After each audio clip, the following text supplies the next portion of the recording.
এখন আমরা 2019 সালে West Bengal joint entrance physics question পেপারের সমাধান নিয়ে আলোচনা করব। এই আলোচনার এটা দ্বিতীয় পর্ব। প্রথম পর্বে আমরা ক্যাটাগরি 1-এর 1 থেকে 28 নম্বর পর্যন্ত প্রশ্নের উত্তর নিয়ে আলোচনা করেছি। সুতরাং আজকে আমরা বাকি প্রশ্নের উত্তর নিয়ে আলোচনা করব। ক্যাটাগরি 1-এর পরের প্রশ্নটি দেখা যাক কী আছে। এটি ব্যতিচার বা ইন্টারফারেন্স সংক্রান্ত প্রশ্ন। প্রশ্নটি কি বলছে? আলোর ব্যতিচার সংক্রান্ত ইয়াংয়ের পরীক্ষায় রেখাছিদ্রদ্বয়ের ব্যবধান ডি এবং রেখাছিদ্র থেকে পর্দার দূরত্ব ক্যাপিটাল ডি। যদি ক্যাপিটাল ডিকে 0.5% বৃদ্ধি করা হয় এবং স্মল ডিকে 0.3% হ্রাস করা হয়, তাহলে প্রদত্ত তরঙ্গ দৈর্ঘ্যের আলোর জন্য নিচের কোন উক্তিটি সঠিক। দেখো, এখন এখানে কি বলছে? ব্যতিচার পটির বেদ কতটা বৃদ্ধি পাবে বা হ্রাস পাবে। সুতরাং আমাদের দেখতে হবে যে ব্যতিচার পটির বেদের যে সম্পর্ক, যে রাশিমালা, সেই রাশিমালাটা থেকে পার্সেন্টেজ চেঞ্জ নিয়ে ভাবতে হবে। আমরা জানি ব্যতিচার পটির বেদ যদি বিটা হয়, বিটা সমান capital D into lambda by small d. এবার লগ নিয়ে যদি আমরা ডিফারেন্সিয়েট করি, তাহলে জানোই তোমরা লগ বিটা সমান কি হবে? Log D capital D plus log lambda minus log of small d. এবার যদি ডিফারেন্সিয়েট করা হয় তাহলে বুঝতেই পারছো 1 বিটা ইন্টু ডি বিটা সমান 1 capital D into D of capital D. Lambda তো বলা হয়েছে নির্দিষ্ট, কারণ তোমাকে এখানে দেখো প্রশ্নে বলা হয়েছে প্রদত্ত তরঙ্গ দৈর্ঘ্যের আলোর জন্য, অর্থাৎ আলোর তরঙ্গ দৈর্ঘ্য এখানে কিন্তু স্থির। মাইনাস কি হলো 1 small d and d of small d. তা দেখো কি দাঁড়াচ্ছে? ডি বিটা বাই বিটা দরকার, capital D by d d of capital D. তাহলে কি দাঁড়িয়েছে? যে ডি এর বৃদ্ধি, ডি মানে তোমার উৎস থেকে পর্দার দূরত্ব, সেটা 0.5% বাড়িয়েছে, তাহলে এটা বৃদ্ধি হলো 0.5 মাইনাস। দেখো কি বলছে? স্মল ডিকে 0.3% হ্রাস করা হয়েছে, অর্থাৎ ছিদ্র দুটোর মধ্যে যে ব্যবধান সেটা 0.3% হ্রাস করেছে। তাহলে এই যে স্মল ডি এর ভগ্নাংশের যে চেঞ্জ, সেটা যদি পার্সেন্টেজ নিয়ে যদি আমরা ভাবি, তাহলে এটা হলো -0.3%। তা দেখো মাইনাসে মাইনাসে প্লাস হবে, আর এদিকে 0.5, 5 আর 3 8 প্লাস 8%, মানে 8% বৃদ্ধি পাবে। এবং বুঝতেই পারছি অপশানগুলোর মধ্যে এ কারেক্ট। তাহলে 28-এর প্রশ্নের সঠিক উত্তরটি হলো এ। এবার আমরা 29 নম্বর প্রশ্নে চলে যাব। 29 নম্বর প্রশ্নে কি বলছে দেখো। 29 নম্বর প্রশ্নটি অবশ্য ডিফ্র্যাকশন সংক্রান্ত, আলোর ব্যতিচার সংক্রান্ত। বলছে যখন ব্যবহৃত আলোর কম্পাঙ্ক 4 × 10⁻14 পার সেকেন্ড থেকে 5 × 10⁻14 পার সেকেন্ডে পরিবর্তিত হয়, এক রেখাছিদ্র ফ্রনোফার অপবর্তন নকশার মুখ্য কেন্দ্রীয় পটির প্রস্থ 0.2 রেডিয়ান পরিমাণ পরিবর্তিত হয়। তোমরা জানো যে ক্ষেত্রে মুখ্য কেন্দ্রীয় পটির যে নকশার যে প্রস্থ বের করা হয়, সেখানে আমরা কি ধরে নিই যে মুখ্য যে কেন্দ্রীয় পটি গঠিত হয় তার দুপাশে কি হয়? অবম পটি গঠিত হয়। তাহলে দুপাশে অবম বিন্দুর মধ্যে দূরত্বটা কতখানি, কৌণিক ব্যবধান কতখানি, এটা আমাদের দেখার দরকার। তাহলে সেন্ট্রাল ফ্রিঞ্জ থেকে একদিকের কৌণিক ব্যবধানটা দেখে নিই, তাকে 2 দিয়ে গুণ করলে দুদিকের কৌণিক ব্যবধান পাবো। এবার দেখো এইখানে আমরা তাহলে বলতে পারি যে পটি প্রস্থ যদি ডি হয়, ছিদ্রের প্রস্থ যদি ডি হয়, তাহলে ডি সাইন থিটা এন সমান সমান ডি ট্যান থিটা এন সমান সমান কত হয়? 2n ইন্টু ল্যামডা বাই 2, অবমের শর্ত, অবম বিন্দু শর্ত। এবার থিটা ছোট হলে ট্যান থিটা এন সমান থিটা এন, তাহলে ডি অফ থিটা এন সমান হলো এন ল্যামডা। এবার মুখ্য পটি এন হলো 1, তাহলে this is equals to lambda, তাহলে থিটা এন সমান হলো ল্যামডা বাই ডি। এবার দেখো দুদিকেই কিন্তু থিটা এন প্রস্থ, পটি প্রস্থ, তবেই তো এই অবম বিন্দুর যে কৌণিক অবস্থান থিটা এন হলে এই মুখ্য চরমপটির প্রতিপ্রস্থ হবে 2θn সমান 2 ইন্টু λ/d। এবার দেখো আলোর কম্পাঙ্কের পরিবর্তন করা হয়েছে। প্রশ্নে কি বলছে? আলোর কম্পাঙ্কের পরিবর্তন হয়েছে। তাহলে আমাদের কি করতে হবে? কম্পাঙ্কের যেহেতু পরিবর্তন হয়েছে 4 × 10⁻14 হার্জ থেকে 5 × 10⁻14 হার্জ। তাহলে কি হয়েছে? পটির কৌণিক প্রস্থের পরিবর্তন বলেছে কতটা? 0.6 রেডিয়ান পরিমাণ পরিবর্তিত হয়। তাহলে বুঝতেই পারছো আমাদের লামডা দিয়ে এক্সপ্রেশনটা রাখলে হবে না। তোমরা জানো সি সমান নিউ লামডা, তাহলে লামডা সমান c/নিউ বসিয়ে দিই, তাহলে 2c/d ইন্টু নিউ। তাহলে দুই ক্ষেত্রে পটিপ্রস্থ, একটা ক্ষেত্রে θ1 আর একটা ক্ষেত্রে θ2 হলে দেখো 2θ1 - 2θ2 এটা সমান হলো 0.6 রেডিয়ান সমান তাহলে কি হতো? 2c/d into 1/μ1 minus 1/μ2। তাহলে d সমান কত দাঁড়ায়? d সমান 2c/0.6 ইন্টু 1/μ1 মাইনাস 1/μ2। μ1 এবং μ2-র মানগুলো দেখো, 4 × 10⁻14 আর 5 × 10⁻14। তাহলে 1/ কত হলো? μ1 4 × 10⁻14 আর μ2 হলো 1/5 × 10⁻14।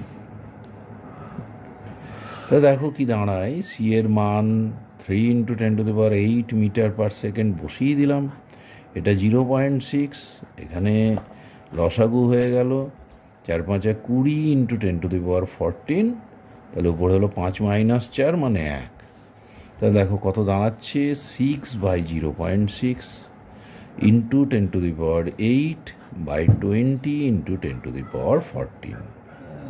দেখো দশমিকটা তুলে দিলাম, তাহলে কি দেখলো? 6 কেটে গেল, 1/2 ইন্টু 10⁻⁻6, তার মানে হলো 5 ইন্টু 10⁻⁻7 মিটার।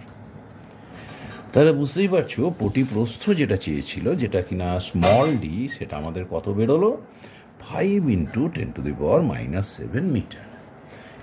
এইখানেই আমাদের ক্যাটাগরি 1-এর যে 30টা প্রশ্ন ছিল, আগে আমরা উত্তর করেছিলাম 28টি, এবং এখন আরও 2টি প্রশ্নের উত্তর করে ফেললাম, এবং 30টি প্রশ্নের উত্তর আমাদের হয়ে গেল। এবার ক্যাটাগরি 2-তে যাব। ক্যাটাগরি 2-তে কি বলছে? একটি উত্তর সঠিক উত্তর দিলে 2 নম্বর পাবে, ভুল উত্তর দিলে অথবা কোনো একটি উত্তর দিলে 1/2 নম্বর কাটা যাবে। যে কোনো একাধিক উত্তর দিলে, ভুল উত্তর দিলেও 1/2 নম্বর কাটা যাবে, একাধিক উত্তর দিলেও 1/2 নম্বর কাটা যাবে, সঠিক উত্তর দিলে তুমি 2 নম্বর পাবে। এখানে দেখো প্রথম প্রশ্নটি কি বলছে, কি সংক্রান্ত প্রশ্ন, এটা এখন দেখা যাবে। বলছে সি ধারকত্বের একটি ধারক একটি রোধ আর এবং ই তড়িৎচালক বলের একটি সমপ্রবাহী উৎস একটি চাবির সাহায্যে শ্রেণীতে যুক্ত।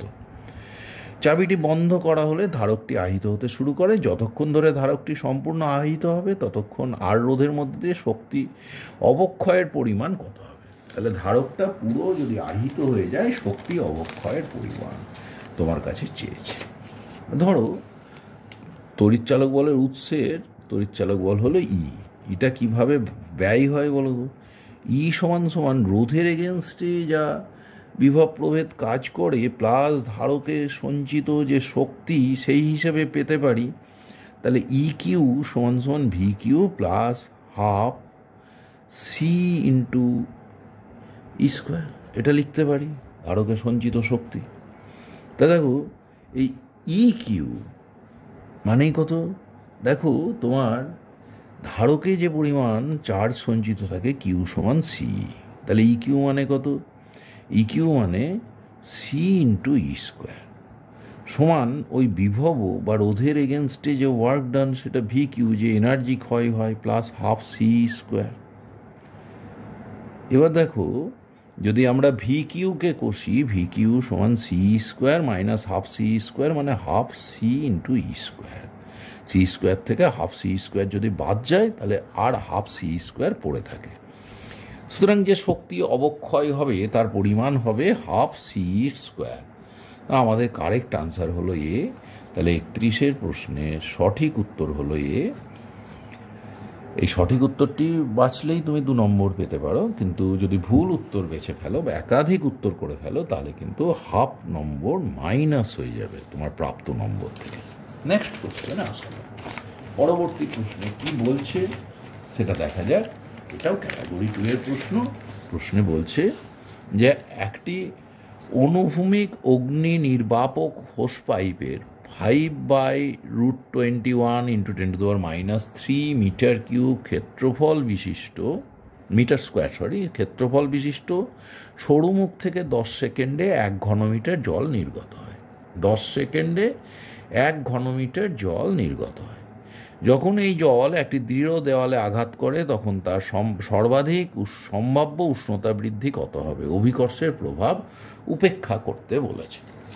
তা দেখো এখানে আমরা কিভাবে অ্যাপ্রোচ করতে পারি। দেখো হোস পাইপ থেকে জল কি বেগে বেরোচ্ছে এটা আমাদের দেখা দরকার। হোস পাইপের যদি প্রস্থচ্ছেদের ক্ষেত্রফল এ হয় তাহলে দেখো এখানেতে এটা বলে দিয়েছে 5/√21 × 10⁻³ তাহলে জলের বেগ যদি ভি হয় তাহলে যে জল বেরোচ্ছে তার আয়তন হয় আমরা জানি a × ভি। তাহলে এ ভি হলো যে আয়তনের জল প্রতি সেকেন্ডে বেরিয়ে যাচ্ছে, সেটা কতখানি হচ্ছে দেখো 5/√21 × 10⁻³ মিটার স্কোয়ার। এটা হলো এ।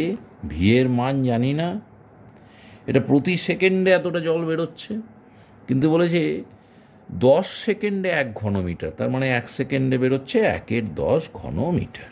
তাহলে দেখো কি দাঁড়ালো, ভি এর মান কেমন? ভি এর মান দাঁড়ালো √21, ওপরে উঠে গেল, নিচে থাকলো দেখো কত 50 × 10⁻³ √21/50 × 10⁻³। তাহলে কি কত হলো দেখো, √21 × 10⁻³/50। এইবার কি বলছে? বলছে এই জল দৃঢ় দেওয়ালে আঘাত করে থাকলে তার সম্ভাব্য উষ্ণতা বৃদ্ধি নির্ণয় করো। তাহলে দেখো এই জলের যে গতিশক্তি সেটাই যদি তাপ উৎপন্ন করে থাকে তাহলে সেই জলের তাপমাত্রা বৃদ্ধি চেয়েছে।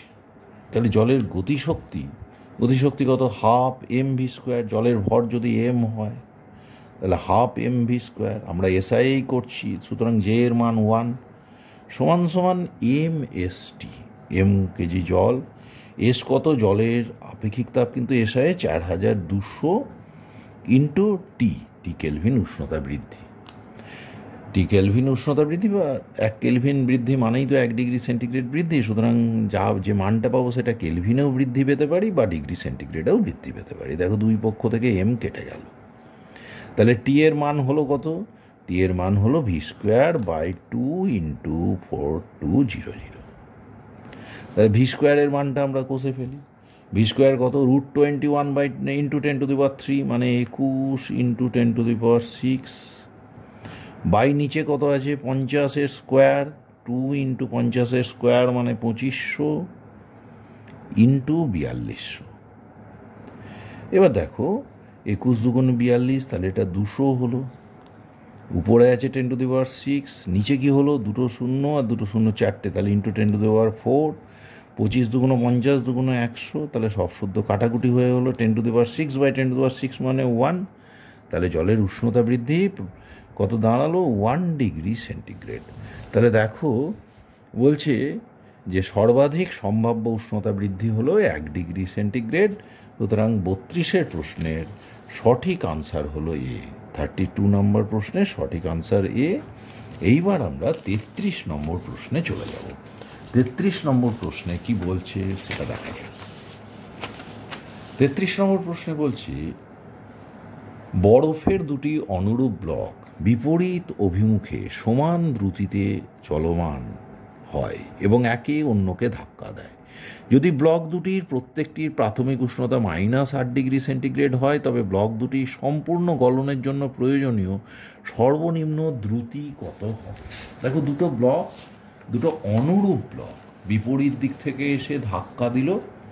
ধাক্কা দেওয়ার ফলে ওদের যে গতিশক্তি সম্পূর্ণভাবে তাপশক্তিতে রূপান্তরিত হলো, যার ফলে বরফ কি হলো, গলে গেল।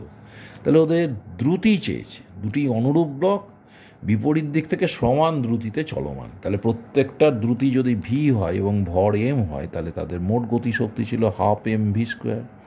দুটো ব্লকের মোট গতিশক্তি 2 × হাফ এম ভি স্কোয়ার। এটাই কি করেছে, বরফের উষ্ণতা বৃদ্ধি করেছে। প্রথমত উষ্ণতা বৃদ্ধি করেছে। ধরি এম গ্রাম বরফ ছিল, তাহলে বরফের উষ্ণতা বৃদ্ধি কতখানি হয়েছে, M into S into -8 degree centigrade থেকে 0 ডিগ্রি সেন্টিগ্রেড, তাহলে 8 প্লাস কি নিয়েছে, লিন তাপ প্লাস ml। তাই তোমার কাছে এখন চেয়েছে এই ক্ষেত্রে ভি এর মান কতখানি, এটা তোমাকে বের করতে হবে। তাই দেখো, এমটা কমন নিয়ে দুই পক্ষ থেকে আমরা কেটে দিলাম। এবার কিন্তু অঙ্কটা দেওয়া আছে এসআই পদ্ধতিতে, এটা লক্ষণীয়। 2 কেটে গেল বাম পক্ষের, তাহলে ভি স্কোয়ার সমান সমান কি দাঁড়ালো, এস আপেক্ষিক তাপ কার, বরফের আপেক্ষিক তাপ বলে দিয়েছে 2100 joule per kg per kelvin. তাহলে 2100 × 8 প্লাস কি বলেছে, বরফের গলনের লিন তাপ এসআই 3.36 × 10⁵ জুল পার কেজি। তাহলে কত দাঁড়ালো, 3.36 × 10⁵। তাই দেখো, যদি আমরা গুণ করি, 8 × 21 168, 0 থাকলো প্লাস 3.36 × 10⁵। দেখো, প্রথম টার্মটাকে যদি 10⁵ লিখি, তাহলে 0.168 × 10⁵ প্লাস 3.36 × 10⁵। দেখো, যোগ করলে হয় 3.58 বা 53 × 10⁵ ভি স্কোয়ারের মান। তাহলে ভি এর মানটা আমরা বের করে দেখি। দেখো, এইখান থেকে ভি স্কোয়ার এটা কটার হয়েছে, দুজনের কিন্তু হয়েছে, এই যে দুটো খণ্ডেরই। তাহলে এই ডান পক্ষে কিন্তু আরেকটা 2 দিয়ে গুণ করা উচিত ছিল। একটা খণ্ডের ভর ছিল তো এম, তাহলে দুটো খণ্ডের হয়েছে, তাহলে ডান পক্ষেও আরেকটা 2 দিয়ে কিন্তু আমাদের গুণ করা উচিত। তো 2 দিয়ে গুণ করলাম, তাহলে কত দাঁড়ালো, নিয়ারলি দাঁড়িয়ে গেল 7 × 10⁵ ভি স্কোয়ার সমান। তাহলে ভি সমান কত, √70 × 10⁵, 4-এর রুট মানে 10 স্কোয়ার, 70 রুট করলে 8.4 × 10⁵, তার মানে 840 মিটার পার সেকেন্ড। এটা ছিল আমাদের 33 নম্বর প্রশ্ন। তাহলে 33 নম্বর প্রশ্নের সমাধান দাঁড়ালো কি, 840 মিটার পার সেকেন্ড। সুতরাং এ হলো কারেক্ট আনসার। তাহলে 33-এর প্রশ্নের সঠিক আনসার হলো এ, যেটা ছিল 840 মিটার প্রতি সেকেন্ড। এবার আমরা 34 নম্বর প্রশ্নে যাব। 34 নম্বর প্রশ্নে কি বলছে, পরস্পর লম্ব অভিমুখী সুষম তড়িৎ ও চৌম্বক ক্ষেত্র যথাক্রমে ই এবং বি এর লম্ব অভিমুখে ভি বেগে কিউ আধানের একটি কণা গতিশীল। নিচের কোন শর্তে কণাটি তার প্রারম্ভিক গতিপথ থেকে বিচ্যুত না হয়ে চলতে থাকবে? প্রারম্ভিক গতিপথ থেকে যদি বিচ্যুত না হয়, গতিতে ত্বরণ থাকবে না। তাহলে তড়িৎ ক্ষেত্র এবং চুম্বক ক্ষেত্র যে বল দেবে, সেই বল দুটো সমান এবং বিপরীতমুখী হবে। এখন তড়িৎ ক্ষেত্র কিউ আধানকে তার ক্ষেত্রের দিকে যে বল দেয়, সেটা হলো কিউ × ই। কিউ আধান, ই তড়িৎ ক্ষেত্রের প্রাবল্য, তাহলে সে বল দেবে কিউ × ই। চুম্বক ক্ষেত্র কতটা বল দেবে, লোরেঞ্জ ফোর্স দেয় জানো, ই × ভি × বি। যদি লম্ব অভিমুখে গতিশীল হয় বা কিউ × ভি × বি, তাহলে বলটা হবে লম্ব অভিমুখে ভি আর বি এর মধ্যে কোণ 90 ডিগ্রি হলে এই বলটা হবে কিউ × ভি × বি। তাহলে যখন ওটা নির্বিচ্যুত হয়েছে, লব্ধি বল যখন শূন্য, তাহলে কিউ ই সমান সমান কত বলা যায়, কিউ × ভি × বি। এবার তোমার কাছে কি চেয়েছে, দেখো ভি এর মান কত হবে সেটা চেয়েছে। তাহলে এখান থেকে দেখো, দুই পক্ষ থেকে আমরা কিউকে কেটে দিই, ভি সমান ই/বি, খুব সহজ অঙ্ক। তাহলে ভি সমান ই/বি মানে এ। তাহলে 34-এর কারেক্ট আনসার হলো এ। তাহলে দুটো ক্ষেত্র যে বল দেবে, বলগুলো সমান এবং বিপরীত, সুতরাং উত্তর হলো এ। এইবার আমরা ক্যাটাগরি 2-এর লাস্ট কোশ্চেনের আনসার দেখব। লাস্ট কোশ্চেন হচ্ছে 35 নম্বর প্রশ্ন। সেখানে কি বলছে সেটা দেখা যাক। বলছে একটি সমান্তরাল পাতধারক, একটি 100 ওহম রোধক, একটি 20 মিলি হেনরি আবেশক পরিবর্তনশীল কম্পাঙ্কের একটি পরিবর্তী ভোল্টেজের উৎসের সঙ্গে শ্রেণী সমবায়ে যুক্ত। এই সমবায়ের অনুনাদি কম্পাঙ্ক 1250/π হার্জ। এই ধারকটিকে সমপ্রবাহী ভোল্টেজ উৎস দিয়ে 25 ভোল্টে আহিত করা হলে ধারকের প্রতিপাতে কত আধান সঞ্চিত হবে। এখন দেখো, ধারকে যে আধান সঞ্চিত হয় সেটা আমরা কি জানি, যে সঞ্চিত আধান কিউ সমান সি ইন্টু ভি। তার মধ্যে ভিটা বলে দিয়েছে কিন্তু 25 ভোল্ট, তাহলে সি বের করতে হবে কোথা থেকে? অনুনাদি কম্পাঙ্কের রাশিমালা থেকে। এবং অনুনাদি কম্পাঙ্কের এককটা দেখো দেওয়া আছে হার্জ, তার মানে লিনিয়ার ফ্রিকোয়েন্সি দরকার। আমরা অনুনাদি কম্পাঙ্কের শর্ত জানি শ্রেণী সমবায়ের জন্য, এল ওমেগা সমান 1/c ওমেগা। তাহলে ওমেগা সমান কত? 1/√LC। আবার ওমেগা সমান তুমি জানো 2π ইন্টু নিউ। তাহলে দেখো এখান থেকে সি এর মান বের করতে হবে, তার মানে 4π² ইন্টু নিউ স্কোয়ার সমান 1/LC। তাহলে সি সমান সমান হলো 1/4π² into new square into L. এবার দেখা যাক কোনটা কী কী দেওয়া আছে। 1/4π² থাকলো, 1/4π²। আর কে কে আছে? 1/4π², তাহলে আমরা বসিয়ে রাখলাম নিউ স্কোয়ার। দেখো নিউ এর মান বলে দিয়েছে 1250/π, তাহলে তার স্কোয়ার মানে 1250/π হোল স্কোয়ার। এল এর মান আবার ইন্ডাকট্যান্সের মান বলেছে 20 মিলি হেনরি, তাহলে এল হলো 20 ইন্টু 10⁻³ হেনরি। তাহলে 20 ইন্টু 10⁻³ হেনরি। তাহলে দেখো π² কিন্তু কেটে যাচ্ছে, 4 ইন্টু এখানে দুবার 1250 লিখে নিই ইন্টু 20, আর উপরে 10³ মানে 1000 বসিয়ে দিলাম। এবার দেখো ক্যালকুলেশনটা কিন্তু অনেক সহজ হয়ে গেল। 250 করে 5 বারে কাটলো, এটা 4 4 কিন্তু কেটে গেল। তাহলে কি হলো? 1/, তা দেখো 1/, কত কত দাঁড়াচ্ছে সেটা? 1250, 625, 10, 12,500, তাহলে কত হলো? 1250, 5, 100, আরও দুটো শূন্য বসে গেল। তার মানে মাইক্রোতে যাব, 3 3 6, তাহলে এটা 10⁻⁻6 করে নিই, তাহলে 10⁻+6 হয়ে উপরে গেল 10⁻6/0.125। তাহলে দেখো এটা হলো 1/, এটা তার মানে কত? 1000/125, তার মানে 8 ইন্টু 10⁻, এটা 6টা -6 হয়ে উপরে উঠেছে ফ্যারাড। তাহলে সি এর মান হলো 8 মাইক্রোফ্যারাড। তাহলে চার্জ আমাদের দরকার ছিল কিউ সমান সিভি, ভি বলেছে 25 ভোল্ট, তাহলে কিউ সমান সিভি, সি এর মান হলো 8 ইন্টু 10⁻6 ফ্যারাড ইন্টু ভি হলো 25, 8 25 200 ইন্টু 10⁻6 কুলম, বা 8 25 200 ইন্টু 10⁻6 কুলম, মানে 200 মাইক্রো কুলম। এটাই হওয়া উচিত আনসার। দেখি এখন কি দেওয়া আছে। হ্যাঁ, দেওয়া আছে এই যে 202 MC। তাহলে আমাদের এই যে 200 মাইক্রো কুলম, তাই তো? তাহলে 200 মাইক্রো কুলম যদি আমরা যাই 200 মিউসি, মানে মিলিতে যদি আমরা যেতাম, তাহলে 0.2 ইন্টু 10⁻³ কুলম, মানে মিলি কুলম, 0.2 মিলি কুলম। তাহলে সিএরটা আমাদের কারেক্ট আনসার 0.2 মিলি কুলম। 35-এর কারেক্ট আনসার হলো গিয়ে সি। এইবার ক্যাটাগরি 3-র প্রশ্নে আমরা যাব।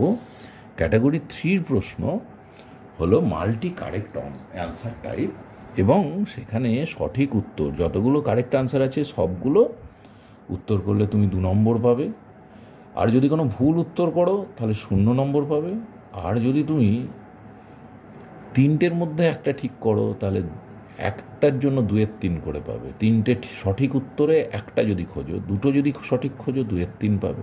কিন্তু ওই প্রশ্নে যদি একটাই সঠিক থাকে তাহলে ওই সঠিকটি খুঁজলেই 2 পাবে। যদি দুটো সঠিক উত্তর থাকে তার মধ্যে একটা ঠিক করো, কোনো ভুল উত্তর চুজ না করলে 1 নম্বর পাবে। অর্থাৎ প্রপোর্শনেট মার্কিং হবে, প্রপোর্শনালি মার্কিং হবে। যতগুলো কারেক্ট আনসার আছে তাতে 2 নম্বর থাকবে, তার মধ্যে যটা ঠিক করেছো সেই অনুপাতে তুমি নম্বর পাবে। প্রথম অঙ্কটি হলো ফটো ইলেকট্রিক এফেক্ট সংক্রান্ত। দেখতে পাচ্ছি আই তীব্রতা এবং নিউ কম্পাঙ্কের আলো দ্বারা একটি ধাতব প্লেটকে আলোকিত করার ফলে টি গতিশক্তি বিশিষ্ট একটি ইলেকট্রন নিঃসৃত হয়। তাহলে একটা ইলেকট্রন নিঃসৃত হলো যার গতিশক্তি হলো গিয়ে তোমার টি। এবার বলছে তাহলে নিচের বক্তব্যগুলির মধ্যে কোনটি সত্য? টি ইজ প্রপোর্শনাল টু আই, গতিশক্তি কখনোই ইন্টেন্সিটির সঙ্গে সমানুপাতি নয়, তাহলে এটি কারেক্ট নয়। নিউ এর সঙ্গে টি রৈখিকভাবে বৃদ্ধি পায়, এটা ঠিক। যে এইচ নিউ হলো যে আলো পড়লো তার এনার্জি সমান সমান প্রারম্ভ কম্পাঙ্ক নিউ জিরো হলে এইচ নিউ জিরো প্লাস গতিশক্তি। সুতরাং নিউ যে হারে বাড়বে ইউ সমানুপাতেই বাড়বে। সুতরাং এখানে বি এর আনসারটি সঠিক। টি সমানুপাতি সময়কাল, আহিত আলোকিতকরণের সময়কালের সঙ্গে সঙ্গে কাইনেটিক এনার্জি বাড়ে তা কিন্তু নয়, কম্পাঙ্কের সঙ্গে বাড়ে। সুতরাং সিও কারেক্ট নয়। ডি নিঃসৃত ইলেকট্রন সংখ্যা আয়ের সঙ্গে সমানুপাতি। তোমরা জানো যে আলোর ইন্টেন্সিটি বাড়ার অর্থই হলো ইন্টারঅ্যাক্টিং ফোটনের সংখ্যা বেড়ে যাওয়া, এবং আলোর ইন্টেন্সিটি যে অনুপাতে বাড়বে ফোটনের সংখ্যাও বাড়তে থাকবে, তার ফলে নির্গত ইলেকট্রনের সংখ্যাও বাড়বে। সুতরাং 36-এর কারেক্ট আনসার হলো বি এবং ডি, এই দুটো হলো কারেক্ট আনসার। এরপরে হচ্ছে থার্মোডিনামিক্সের প্রশ্ন। থার্মোডিনামিক্সের প্রশ্নে কি বলা হয়েছে? পিস্টনযুক্ত একটি চোঙে প্রদত্ত ভরের একটি আদর্শ গ্যাস সে প্রাথমিক চাপ ও আয়তন P0 V0।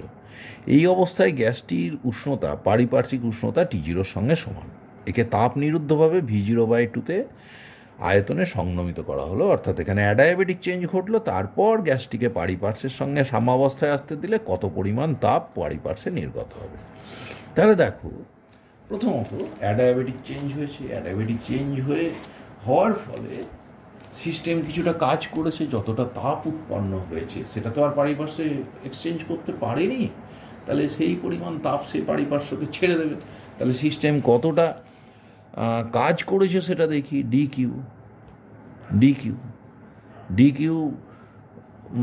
ডিডব্লিউ সমান সমান কত হয় তোমরা জানো, অ্যাডায়াবেটিক চেঞ্জের জন্য আর বাই গামা -1 ইন্টু ওপরে T1 - T2, এটা হয়। কিন্তু T1 T2 দিয়ে তো আমাদের অ্যাপ্রোচটা করছি না, আমাদের P0 V0 ইত্যাদি দেওয়া আছে। তাহলে অ্যাডায়াবেটিক পরিবর্তনে জানো তুমি PV to the power gamma সমান constant, PV to the power gamma সমান কনস্ট্যান্ট। প্রথমে চাপ কত ছিল? P0, আয়তন কত ছিল? V0 two the power gamma হলো। পরে চাপ আমি জানি না, আয়তন V0/2, তাহলে চাপ P1, আয়তন V0/2 two the power gamma. তাহলে দেখো P1 সমান V0 two the power gamma কিন্তু কেটে গেল, তাহলে কি হলো? P0 into 2 to the power gamma. তাহলে P1 সমান P0 into 2 to the power gamma, এটা আমরা পেয়ে গেলাম। এবার দেখো, তোমরা তো জানো PV সমান nRT, তাহলে DW সমান nR into T1 - T2 by gamma -1। Adiabatic চেঞ্জের সময় ওয়ার্ক ডান। তাহলে সমান সমান কি হয়েছে? সমান সমান দেখো nRT মানেই তো PV, তাহলে প্রথমে PV কত ছিল? P0 V0। প্রথমে P ছিল P0, V ছিল V0। পরে কি হলো? nRT2 কি লিখবো? P2 V2। P2 কত হলো? P0 into 2 to the power gamma into V2 মানে কত? V0/2 2 to the power gamma by gamma -1। দেখো উপর থেকে যদি আমরা P0 V0 কমন নিয়ে নিই তাহলে কত থাকছে? 1 - 2 টু দি পাওয়ার কত থাকছে বলতো? Gamma -1 whole divided by gamma -1। এটা DW। তাহলে কতটা তাপ? DQ সমান 0 সমান DU প্লাস DW। তাহলে DU কতটা? DU সমান -DW। তার মানে সেটা কতটা? এখানে একটা মাইনাস দিয়ে গুণ করতে হবে। তাহলে P0 V0 by gamma -1 into 2 to the power gamma -1 -1।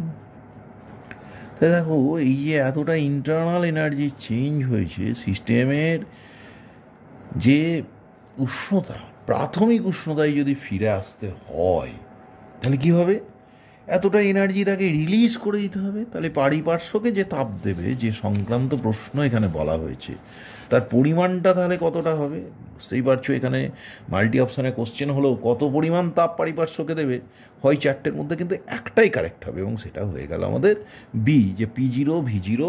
দেখো এসছে আমাদের P0 V0 by gamma minus one into two the power gamma minus one minus one. দেখো P0 V0 by gamma minus one into two the power gamma minus one minus one. তাহলে 37-এর একটি correct answer, 37-এর B. এটি ঠিক করলে তুমি 2 নম্বর পাবে, ভুল করলে তোমার কিন্তু কোনো নম্বর কাটা যাবে না, কিন্তু তোমার ক্রেডিট হয়ে যাবে 0। নেক্সট কোশ্চেন, এটা প্রাস সংক্রান্ত প্রশ্ন। প্রাসের প্রশ্ন কি বলছে, একটি প্রাসকে 10 মিটার পার সেকেন্ড প্রাথমিক বেগে অনুভূমিকের সঙ্গে আলফা কোণে উৎক্ষেপ করা হলো। এর পাল্লা 5 মিটার, জি 10 মিটার পার সেকেন্ড স্কোয়ার ধরলে বাতাসের বাধা উপেক্ষা করলে আলফার নির্ণীত মান কত হবে। দেখো রেঞ্জ কতখানি হয়, ধরো প্রাসকে তুমি ইউ বেগে ছুঁড়েছ, তাহলে অনুভূমিক উপাংশ বেগের কত হয়, ইউ কস আলফা, আর টাইম কত লাগে 2u সাইন আলফা বাই জি। তাহলে এটাই হলো রেঞ্জ, এদের গুণফলটা। তাহলে রেঞ্জ সমান সমান হলো তোমার u square sine 2 alpha by g. এটাই কতখানি বলেছে, দেখো এটাই বলেছে 5 মিটার, তাহলে এটা 5। ইউ এর মান কত, 10 মিটার পার সেকেন্ড, তাহলে ইউ স্কোয়ার মানে 10-এর স্কোয়ার মানে 100 ইন্টু সাইন 2 আলফা। জি কত বলে দিয়েছে দেখে নাও, জি বলেছে 10 মিটার পার সেকেন্ড স্কোয়ার, তাহলে জি এর মান বসিয়ে দিই আমরা 10 সমান 50। তাহলে দেখো সাইন 2 আলফা সমান কত দাঁড়ালো, ইউ স্কোয়ার, এটা 5 ছিল, 50 নয় 5, তাহলে সাইন 2 আলফা মানে 5 10 50 বাই 100 মানে কত হলো হাফ। তাহলে আলফা 2 আলফা সমান সাইন 30 ডিগ্রির মান হাফ, 2 আলফা সমান 30 ডিগ্রি, তাহলে আলফা সমান 15 ডিগ্রি। কিন্তু তোমরা জানো প্রাসের ক্ষেত্রে দুটো অ্যাঙ্গেলে প্রজেক্ট করলে, অর্থাৎ অ্যাঙ্গেল অফ প্রজেকশন দুটো হলে রেঞ্জ সমান হয়, একটা আলফা আর একটা 90 ডিগ্রি মাইনাস আলফা। সুতরাং যে দুটো অ্যাঙ্গেলে প্রাসটাকে প্রজেক্ট করা হয়েছে, একটা যখন 15 ডিগ্রি বেরিয়েছে, আর একটা সম্ভাব্য অ্যাঙ্গেল হবে 90 ডিগ্রি মাইনাস 15 ডিগ্রি মানে 75 ডিগ্রি। সুতরাং এই প্রশ্নের কারেক্ট আনসার দুটো, একটা হলো এ 15 ডিগ্রি আর একটা হলো ডি 75 ডিগ্রি। সুতরাং দুটো আনসার কারেক্ট 38-এর প্রশ্নে, একটা 15 ডিগ্রি আর এটা হলো কত 75 ডিগ্রি। এইবার আমরা 39 নম্বর প্রশ্নে যাব। চিত্রে দেখানো বর্তনীতে সমস্ত রোধগুলির মান সমান। দেখো 1 2 3 4 5 6 6টা রোধ ওপরে আছে, নিচে 3টে রোধ, প্রত্যেকটার মান সমান R ওহম। প্রদর্শিত যে বিন্দুদ্বয়কে আর ক্যাপিটাল আর দিয়ে যুক্ত করলে এ ও বি এর তুল্য রোধ অপরিবর্তিত থাকবে, তা হলো এ আর বি এর তুল্য রোধ অপরিবর্তিত। দেখো এটা তুমি বুঝতেই পারছো, এটা হুইটস্টোন ব্রিজ প্রিন্সিপালের কথা আসছে। অর্থাৎ দেখো আমি যদি এই রকম করি, বাঁ দিকে দুটো ডান দিকে 4টে রোধ, পি বাই কিউ সমান আর বাই এস। তুমি জানো হুইটস্টোন ব্রিজের নাল কন্ডিশনের শর্ত যে পি বাই কিউ সমান আর বাই এস, অর্থাৎ এই ক্যাপিটাল আর রোধ যেটা যোগ করছি না, এটা গ্যালভানোমিটার আর্ম হিসেবে কাজ করবে। যখন বাঁ দিকে দুটো 2 নম্বর বিন্দুতে যোগ করি, তাহলে দুটো রোধ বাই এখানে 4টে রোধ সমান নিচে কত, এটা পি বাই কিউ হলো আর একটার দুটো 1/2, অনুপাতটা 1। সুতরাং ওই ক্যাপিটাল আরকে যদি আমি 2 আর 6 যোগ করি, হুইটস্টোন ব্রিজ কম্বিনেশন হিসেবে কাজ করবে। ওপরে 6টা রোধে হলো সিরিজে হয়ে যাবে। হুইটস্টোন ব্রিজের জন্য 2 আর 6-এর মধ্যে কোনো প্রবাহ যাবে না, তাহলে ক্যাপিটাল আর থাকাও যা না থাকাও তাই। তাহলে উপরে রোধ হলো 6টা, তার মানে 6R, আর নিচে হলো 3টে রোধ, তারাও সিরিজে 3R। 6R আর 3R কিন্তু প্যারালালে হয়ে যাবে, 6R ইন্টু 3R বাই যোগফল মানে 9R, তুল্য রোধ হলো 2R। আবার দেখো উল্টো যদি করি, 2টো 4টে ছিল, এবার 4টে 2টো করে দিই, 4 নম্বর পয়েন্ট, আর এই নিচেও 2টো 1টা করে দিই 1টা 2টোর বদলে, তাহলে 4 এবং 7-এ যদি আমি যোগ করি, তাহলে বাঁদিকে 4টে রোধ 4/Q 2টো, 4/2 মানে 2, এখানেও 7-এ পয়েন্টটা নিয়ে গেছি, তাহলে আরে হলো 2টো রোধ, এসে হলো একটা 2/1, তাও হলো 2, তাহলে 4 এবং 7-এ যোগ করলেও হুইটস্টোন ব্রিজ কম্বিনেশান পাচ্ছি, এবং হুইটস্টোন ব্রিজের নীতি অনুযায়ী আর রোধ বাদ চলে যাবে, তার ফলে উপরের 6টা রোধই সিরিজে, নিচের 3টে রোধ সিরিজে, সেই 6R আর 3R হয়ে যাবে প্যারালালে, তাদের তুল্য রোধ হবে 2R।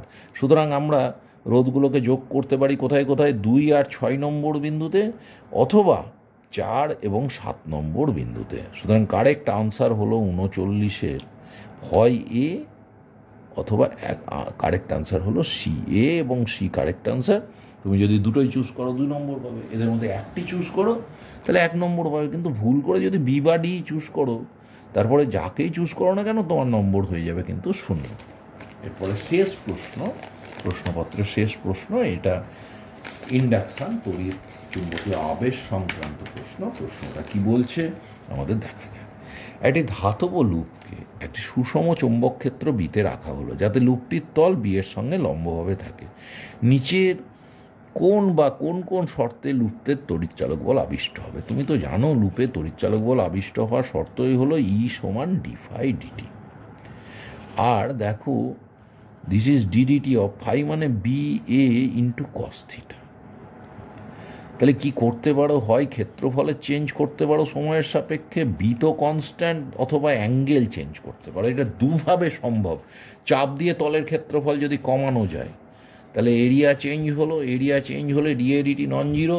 সুতরাং এক্ষেত্রে যখন আমরা d/dt হবে এটা করবো, বি কস থিটা যদি কনস্ট্যান্টও থাকে, B cos theta into d/dt একটা টার্ম থাকছেই, তাহলে এ চেঞ্জ হলে তড়িৎচালক বল আবিষ্ট হবে। অথবা ধরো বি আর A constant, d/dt of cos theta যদি হয়, অর্থাৎ ওই তল সাপেক্ষে যদি আমি এইভাবে অনুভূমিক তলেই ঘোরাই, ফিল্ডটা লম্ব, তাহলে কিন্তু বি আর এর মধ্যে কোনো অ্যাঙ্গেলের চেঞ্জ হচ্ছে না, কিন্তু এটাকে যদি ব্যাস সাপেক্ষে ঘোরাই সবসময় অ্যাঙ্গেলের চেঞ্জ হবে। অর্থাৎ ব্যাস সাপেক্ষে যদি ঘোরাই কস থিটা চেঞ্জ হবে, কস থিটার পরিবর্তন ঘটলেই সময়ের সাপেক্ষে তার পরিবর্তন পেলেই তড়িৎচালক বল আবিষ্ট হবে, যেটা থেকে আমরা বলতে পারি যে ডি এরটাও কারেক্ট আনসার। তাহলে 40-এর কারেক্ট আনসার হলো 40-এর বি এবং ডি। এখানেই আমাদের 2019 সালের West Bengal joint entrance physics প্রশ্নের উত্তর সংক্রান্ত আলোচনা